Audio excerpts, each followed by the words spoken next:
200, 300 বছরের মধ্যে সারা পৃথিবীব্যাপী আজকাল পরশু যেভাবে দাজ্জাল সম্পর্কে ব্যাপক আলোচনা হচ্ছে, কিয়ামতের পূর্ব মুহূর্তের যুদ্ধ সম্পর্কে ব্যাপক আলোচনা হচ্ছে, এটা আগে কখনো হয়নি। এই আলোচনা আমি আপনি করছি না, এই আলোচনা আজকে যারা পৃথিবী শাসন করছে তারা করছে। এটা হলো সবচেয়ে ব্যতিক্রম। আজকে পৃথিবী কারা শাসন করছে আমরা জানি খুব ভালোভাবে, পাশ্চাত্য সভ্যতা। তো আমেরিকার সেনাবাহিনীর 200-র অধিক সৈন্য সাক্ষী দিয়েছে।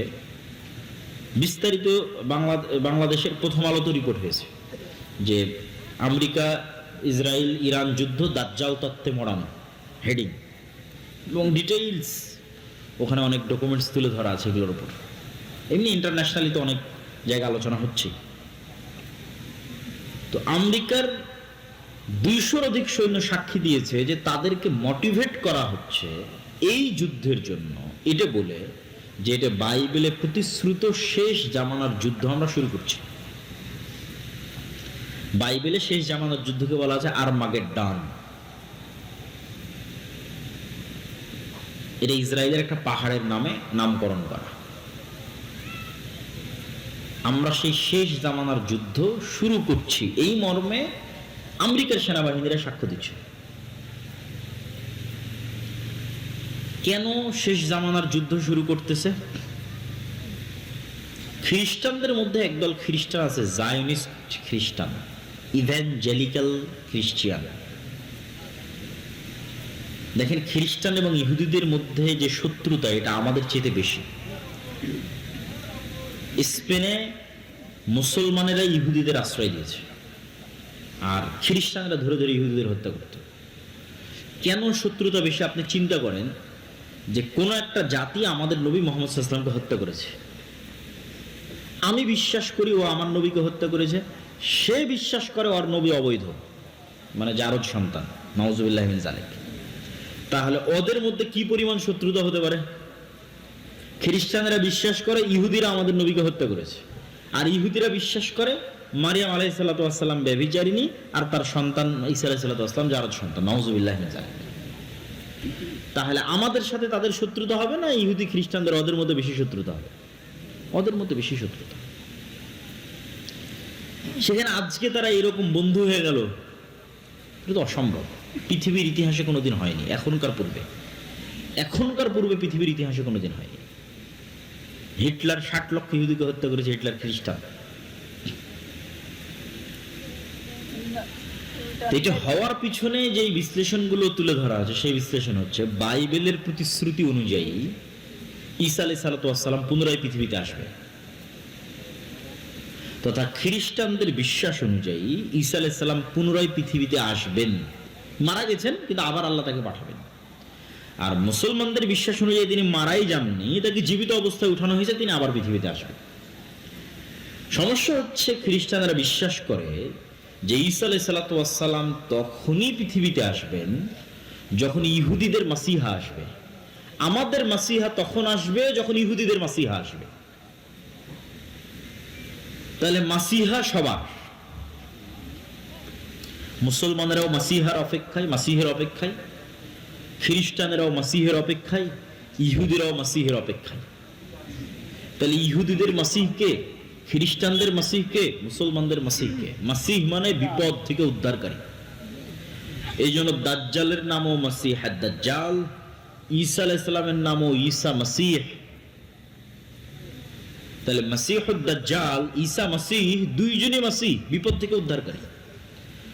এখন খ্রিস্টানদের দাবি হচ্ছে যতক্ষণ ইহুদিদের মাসিহ না আসছে ততক্ষণ আমাদের মাসিহ আসবে না।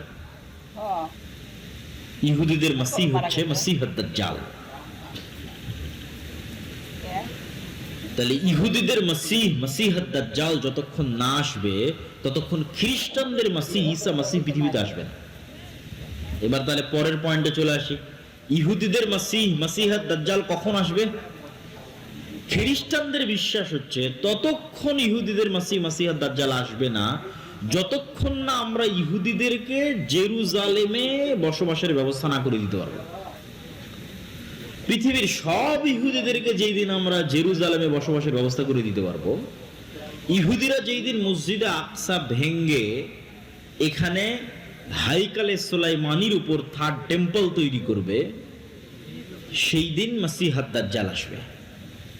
আর যখন মাসিহাদ দাজ্জাল আসবে তখন আমাদের ঈসা মাসিহ আসবে। অতএব ইহুদিদের সাথে আমাদের শত্রুতা থাকলেও ঈসা আলাইহিস সালামকে পুনরায় পৃথিবীতে নিয়ে আসার জন্য আমাদের ইহুদিদের সহযোগিতা করতে হবে, জেরুজালেমে ওদের একত্রিত করার জন্য। তাহলে সবার উদ্দেশ্য অতি দ্রুত দাজ্জালকে এবং ঈসা আলাইহিস সালামকে পৃথিবীতে নিয়ে আসা। যারা মোটামুটি ফ্রিল্যান্সিং করেন, পেপ্যালের সহকারী প্রতিষ্ঠাতা পিটার থিয়েল, উনি কিছুদিন পূর্বে ইতালির রাজধানী রোমে দাজ্জালের উপর সিরিজ আলোচনা করেছে গোপন রুদ্ধদ্বার বৈঠকে।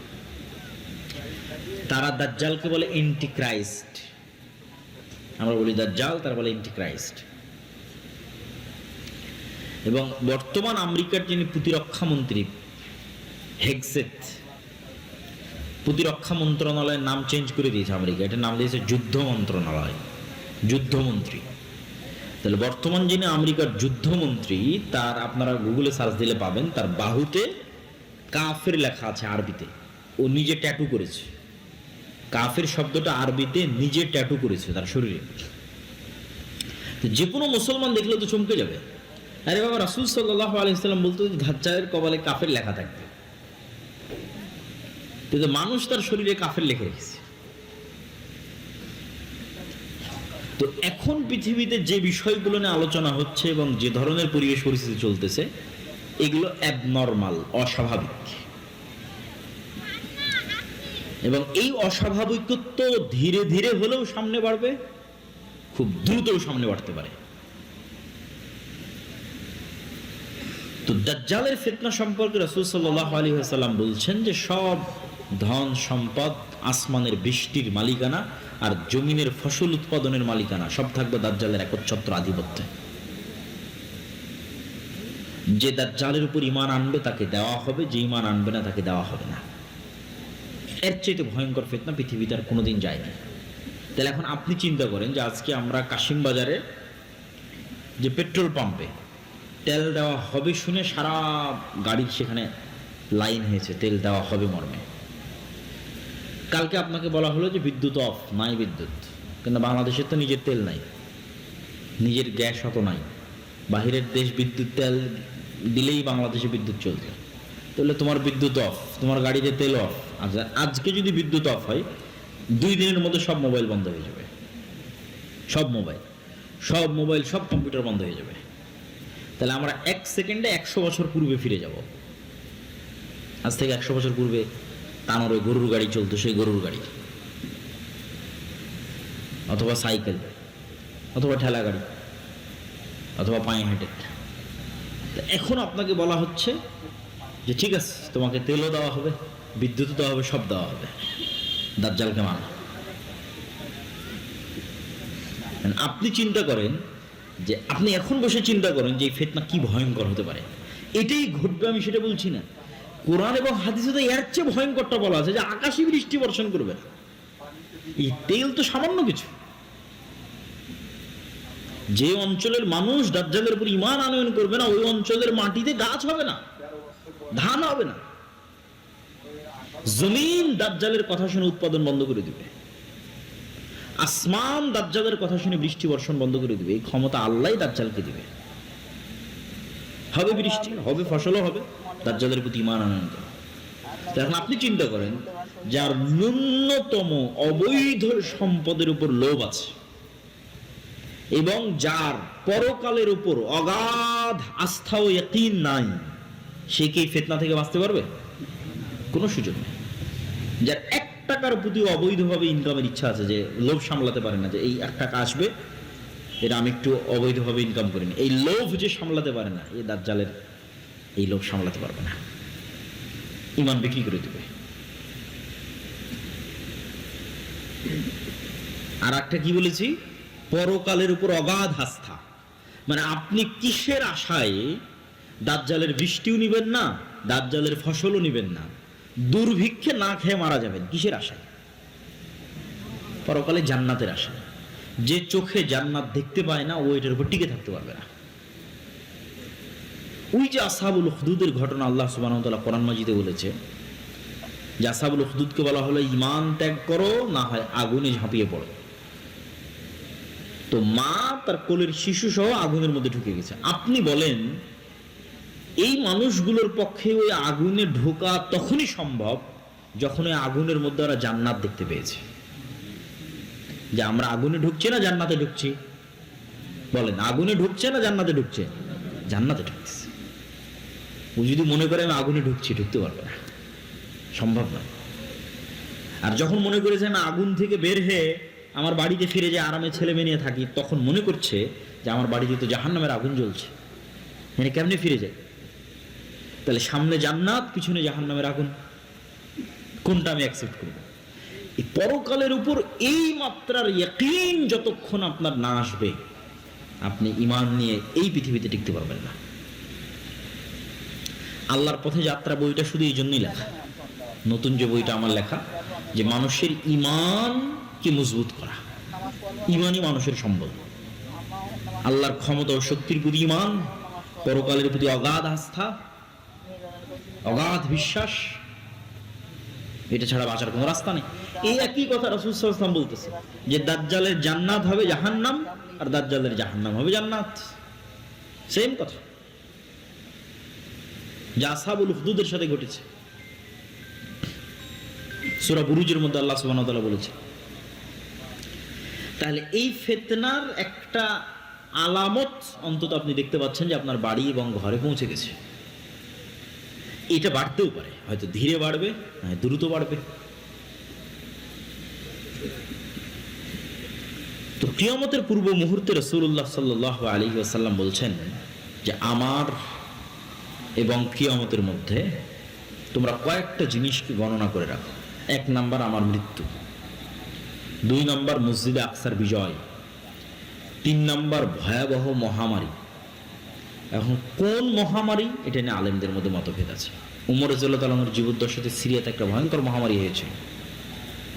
কেউ কেউ বলেছে ওটা সেই মহামারী। আমরাও তো কয়েকদিন আগে দেখলাম করোনা মহামারী। আরো ভয়াবহ মহামারী আসতে পারে পৃথিবীতে। তারপরে রাসূল সাল্লাল্লাহু আলাইহি ওয়াসাল্লাম বললেন এমন এক ফিতনা, যেই ফিতনা থেকে আরবের কোনো ঘর খালি থাকবে না। তো আলেম ওলামা ব্যাখ্যা করেছে এই ফিতনা হচ্ছে মোবাইল কম্পিউটার ইন্টারনেটের ফিতনা। তো মোবাইল কম্পিউটার ইন্টারনেটের ফিতনা তো সব ঘরে ঢুকেছে, খালি আরবের ঘরে ঢুকেছে? দক্ষিণ কোরিয়া, জাপান, আমেরিকা থেকে শুরু করে পৃথিবীর সব ঘরে ঢুকেছে। কিন্তু আল্লাহ নবী তো খাস করেছে এমন ফিতনা যেটা আরবের প্রত্যেক ঘরে ঢুকে, পৃথিবীর প্রত্যেক ঘরে নয়। তো কোরআন এবং হাদিসে বেশিরভাগ জায়গায় ফিতনা মানে মারামারি, গন্ডগোল, হত্যা, এগুলোই উদ্দেশ্য। তাহলে এমন মারামারি, এমন গন্ডগোল, এমন হত্যা এবং রাহাজানি আরব বিশ্বে তৈরি হবে, যেই হত্যা, যে গন্ডগোল, যে মারামারিতে আরবের প্রত্যেকটা ঘর যুক্ত হয়ে যাবে, বিরত থাকতে পারবে না, মুক্ত থাকতে পারবে না। আর এক হাদিসে রাসূল সাল্লাল্লাহু আলাইহি ওয়াসাল্লাম বলছেন ফোরাত নদী থেকে স্বর্ণের পাহাড় বের হবে। এই স্বর্ণের পাহাড় নিয়ে এমন মারামারি হবে যে মারামারিতে পুরো আরব বিশ্ব যুক্ত হয়ে যাবে। মানুষের কাছে মনে হয় আরে স্বর্ণের পাহাড় বের হওয়ার কি সম্ভব? আচ্ছা আপনি বলেন তো, আজ থেকে 500 বছর আগে মানুষের কি মনে হতো যে মাটির নিচ থেকে তেল বের হওয়া সম্ভব? মনে হতো নাকি? যে তেলে বিদ্যুৎ জ্বলবে এটা কি মানুষ কল্পনা করতো? কখনো কল্পনা করতো? মাটির নিচ থেকে তেল বের হচ্ছে, গ্যাস বের হচ্ছে, বিদ্যুৎ চলতেছে। তো কখন কি বের হয়ে যাবে আপনি বলতে পারবেন না। অথবা যদি সোনাকে সোনার অর্থেই রাখি তবুও সম্ভব। কেন? উদাহরণ দিলাম, যদি সোনাকে মূল্যবান অর্থে ধরি, যে মূল্যবান কিছু বের হবে, মূল্যবান দামি, মূল্যবান দামি বুঝাতে সোনা ব্যবহার হয়, অস্বাভাবিক কিছু না, স্বাভাবিক। তাহলে এখন অন্তত তেল সোনার চেয়েও দামি, তেলের যে অবস্থা স্বর্ণের চেয়েও দামি। না, সারা পৃথিবীটাই টিকে আছে তেলের উপর, সারা পৃথিবী। তাহলে এখন কিসের যুদ্ধ চলছে? জ্বালানি যুদ্ধ, তেলের যুদ্ধ। তেল নিয়ে মারামারি, ভেনেজুয়েলার সাথে মারামারি তেল নিয়ে, ইরানের সাথে মারামারি তেল নিয়ে, আরব বিশ্বের সাথে মারামারি তেল নিয়ে। এই যুদ্ধের সামনে আরো বাড়তে পারে। তো রাসূল সাল্লাল্লাহু আলাইহি ওয়াসাল্লাম আরব বিশ্বে এরকম এক ভয়াবহ ফিতনার কথা বলে গেছেন, যেই ফিতনায় আরবের প্রত্যেক ঘর যুক্ত হবে। এই সেই ফিতনা না, আরবের প্রত্যেক ঘর ওই ফিতনায় যুক্ত হবে, ওই মারামারি, গন্ডগোলে, কাটাকাটির সাথে যুক্ত হবে। তারপরে কি, একের পর এক আল্লাহর নবী গণাচ্ছে। এরপরে এই ফিতনার পরে আরবের প্রত্যেক ঘর যেই ফিতনায় যুক্ত হয়ে যাবে, এই ফিতনার পরে হুদনাতুন বাইনাকুম ওয়া বাইনার রোম, তোমাদের সাথে রোমানদের চুক্তি হবে। তো রাসূল সাল্লাল্লাহু আলাইহি ওয়াসাল্লাম যখন রোম শব্দ উচ্চারণ করছেন, তখন রোম হচ্ছে আজকের তুরস্ক। আজকের তুরস্কের রাজধানী ইস্তাম্বুল, যাকে ইংরেজিতে বলে কনস্টান্টিনোপল, সেখানে বাইজেন্টাইন রোমান এম্পায়ার ছিল অর্থোডক্স খ্রিস্টানদের, যে অর্থোডক্স খ্রিস্টানরা এখন রাশিয়ায় আছে। আর যদি রোমান মানে সব খ্রিস্টানদের ধরি, তাহলে ইউরোপ আমেরিকার খ্রিস্টানও আসতে পারে। আল্লাহ সুবহানাহু ওয়া তাআলা ভালো জানে এই হাদিস কিভাবে বাস্তবায়িত হবে, কারা উদ্দেশ্য। তো মুসলমানদের সাথে রোমান খ্রিস্টানদের চুক্তি হবে, চুক্তি হয়ে মুসলমান এবং রোমান খ্রিস্টানেরা তৃতীয় আর এক পক্ষের বিরুদ্ধে যুদ্ধ করবে। এই তৃতীয় পক্ষকে আল্লাহু আ'লাম। এই তৃতীয় পক্ষ ইহুদিরাও হতে পারে, হিন্দুরাও হতে পারে, বৌদ্ধরাও হতে পারে, অথবা রোমান দ্বারা যদি অর্থোডক্স খ্রিস্টান উদ্দেশ্য হয়, তাহলে ক্যাথলিক ইউরোপ আমেরিকার খ্রিস্টানরা হতে পারে, অথবা রোমান দ্বারা যদি ইতালির রোম উদ্দেশ্য হয়, যেখান থেকে ইউরোপ উদ্দেশ্য হবে, তাহলে আমেরিকা, ইসরায়েল হতে পারে, রাশিয়া হতে পারে। তৃতীয় আর এক পক্ষের বিরুদ্ধে যুদ্ধ হবে। এই তৃতীয় আর এক পক্ষের বিরুদ্ধে যুদ্ধে তোমরা এবং রোমান খ্রিস্টানরা বিজয়ী হবে।